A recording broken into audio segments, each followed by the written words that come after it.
कैसे राहुल गांधी के पहुंचने से पहले ही एनडीए में छोटी कपकपी, बकायदा एनडीए को राहुल गांधी के आने से पहले ही अखबार क्यों भरने पड़ रहे हैं। दोस्तों, बिहार का रण अब बहुत ही निर्णायक स्थिति में पहुंचने की शुरुआत कर चुका है। आप समझ लीजिए कि अक्टूबर आने वाला है और अक्टूबर का ही महीना है, क्योंकि नवंबर में चुनाव हो जाएंगे और बिहार के चुनाव को लेकर जितना संजीदा एनडीए है उतना ही संजीदा इंडिया गठबंधन है।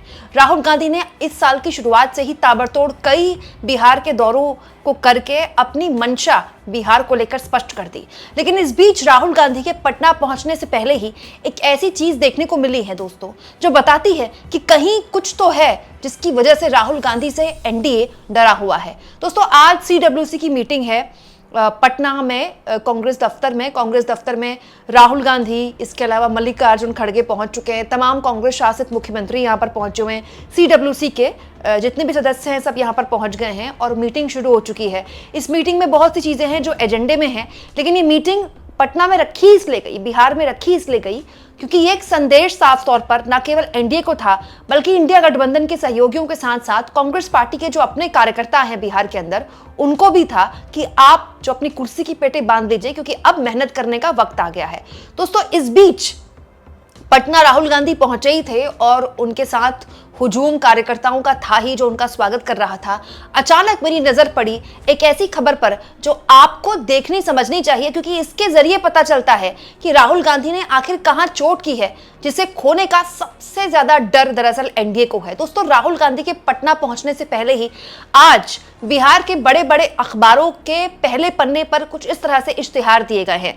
करोड़ों रुपए मैं आपको बता दूं खर्च करने पड़ते हैं जब बड़े बड़े अखबारों के पहले पन्नों में आपको इश्तिहार देने पड़ते हैं। जो फर्स्ट पेज का विज्ञापन होता है वो सबसे महंगा विज्ञापन होता है और ये फर्स्ट पेज आज नीतीश कुमार ने भरा हुआ है। यहां पर देखिए, नीतीश कुमार ने बकायदा पहले पन्ने में इश्तिहार देकर बताया है कि कैसे नीतीश कुमार ने पिछड़ा वर्ग और अति पिछड़ा वर्ग के लिए कल्याण विभाग बनाया और पिछले कई सालों से लगातार वो पिछड़ा अति पिछड़ा के उत्थान के लिए लगे हुए हैं। सुरक्षित वातावरण उनको दिया गया। देखिए, बजट दिया गया है कि कितना खर्च किया गया। इसके अलावा उनको रोजगार में कितना आत्मनिर्भर बनाया गया, उनको परिवहन को लेकर कितनी योजनाएं दी गई। पूरा का पूरा अखबार का पहला पन्ना जो है इसी बात पर भरा हुआ है कि नीतीश कुमार जो है पिछड़े और दलित समाज के कितने बड़े पुरोधा हैं, कितने बड़े नायक हैं।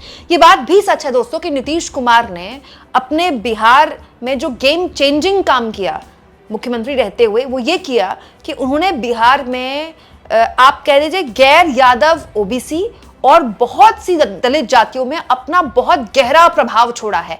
महादलित जो एक नया वोटर उनकी वजह से खड़ा हुआ, उसने बड़े स्तर पर नीतीश कुमार को सपोर्ट भी किया। नीतीश कुमार ने उनके लिए काम भी किया है, बहुत सी योजनाएं लाई और उसका फायदा उनको मिला। और इसीलिए साल दर साल, चुनाव दर चुनाव, ये जो वोट बैंक है, core vote bank Nitish Kumar का बन गया। नहीं तो नीतीश कुमार तो दोस्तों एक कुर्मी समाज से आते हैं और कुर्मी समाज इतनी बहुताया समाज में भी नहीं है बिहार में, लेकिन उसके बावजूद भी नीतीश कुमार, यही वजह है कि बिहार की राजनीति का एक तरह से इंपॉर्टेंट एस्पेक्ट बने हुए हैं। और यही वो वर्ग है दोस्तों जो एक्चुअली में राहुल गांधी की नजर पर है। दोस्तों, बिहार के लिए कहा जाता है कि जिसने ईबीसी और ओबीसी साध लिए उसके पास सत्ता की कुर्सी रहती है, सत्ता की चाबी उसी के पास रहती है।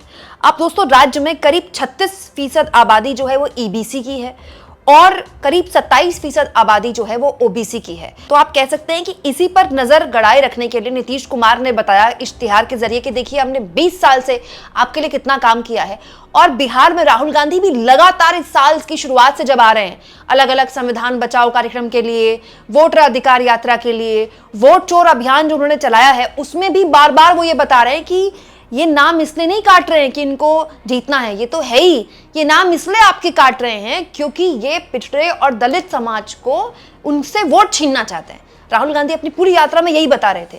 राहुल गांधी की नजर भी इसी ईबीसी और ओबीसी वोट बैंक पर है दोस्तों, और नीतीश कुमार भी अपने इसी वोट बैंक को मजबूत करते हुए, उनको याद दिलाते हुए यहां पर दिखाई दे रहे हैं कि देखिए, हमने 20 साल में कितना काम किया है।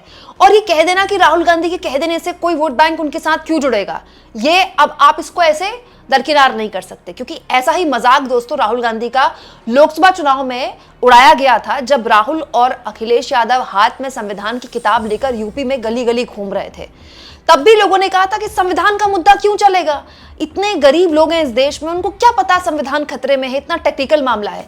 लेकिन ये हुआ, मायावती के बड़े स्तर पर वो वोट बैंक जो बीजेपी में शिफ्ट हुआ था, वो लोकसभा चुनाव में न केवल कांग्रेस पार्टी को उसने मजबूत किया बल्कि समाजवादी पार्टी को भी वोट किया, जो कि आज से पहले कभी देखने को नहीं मिला था।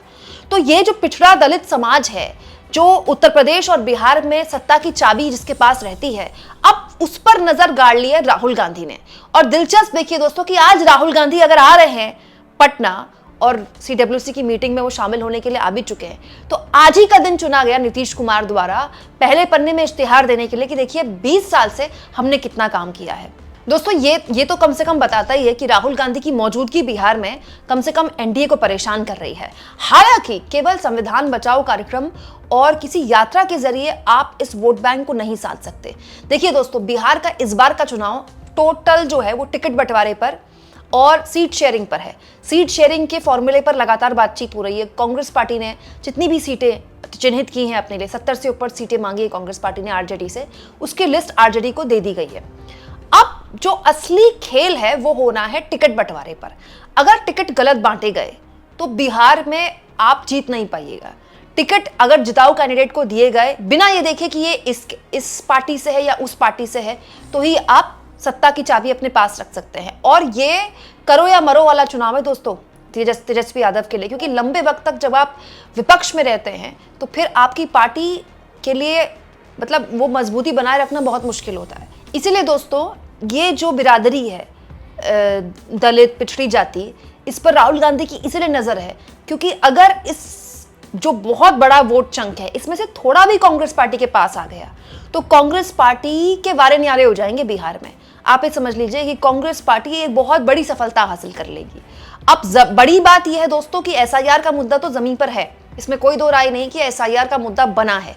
लेकिन क्या वो एसआईआर का मुद्दा इतना बड़ा बन पाएगा कि पोलिंग बूथ तक आप अपने कार्यकर्ता को खड़े कर पाएंगे? इस पर सबकी निगाहें होंगी और यहीं पर इंडिया गठबंधन को काम करना है। इसीलिए दोस्तों, कांग्रेस वर्किंग कमेटी की जो सीडब्ल्यूसी की बैठक अभी हो रही है पटना में, ये पटना में करने का मकसद ही यही है कि आप अपने वोटर को, जो हो सकता है कि थोड़ा स्विंग करने की कोशिश कर रहा हो, थोड़ा पाला बदलने की कोशिश कर रहा हो, उसको एक संदेश दे पाए कि देखिए हम जो है बिहार के लिए बड़े सीरियस हैं, हम बस यहाँ पर चुनाव प्रचार करने के लिए नहीं आ रहे हैं। इसीलिए साल की शुरुआत से राहुल गांधी आ रहे हैं, सीडब्ल्यूसी की बैठक भी हो रही है, यात्रा निकल चुकी है, तेजस्वी यादव भी लगातार यात्रा चला रहे हैं। टिकट बंटवारे को लेकर इंडिया गठबंधन के अंदर भी कश्मकश है, लेकिन खुलेआम इस तरह की बातें नहीं बोली जा रही हैं जिसके जरिए किसी भी तरह से आपके कार्यकर्ता में कोई कंफ्यूजन हो। दोस्तों, आप इस मुद्दे पर क्या सोचते हैं? क्या राहुल गांधी के बस ये आ जाने से ये बड़ा वोटर उनके पास खिंच जाएगा तब, जबकि बिहार के वोटर के लिए कहा जाता है कि बिल्कुल घोर जाति पर वोट पड़ता है। देश में वैसे हर जगह ही जाति पर वोट पड़ता है,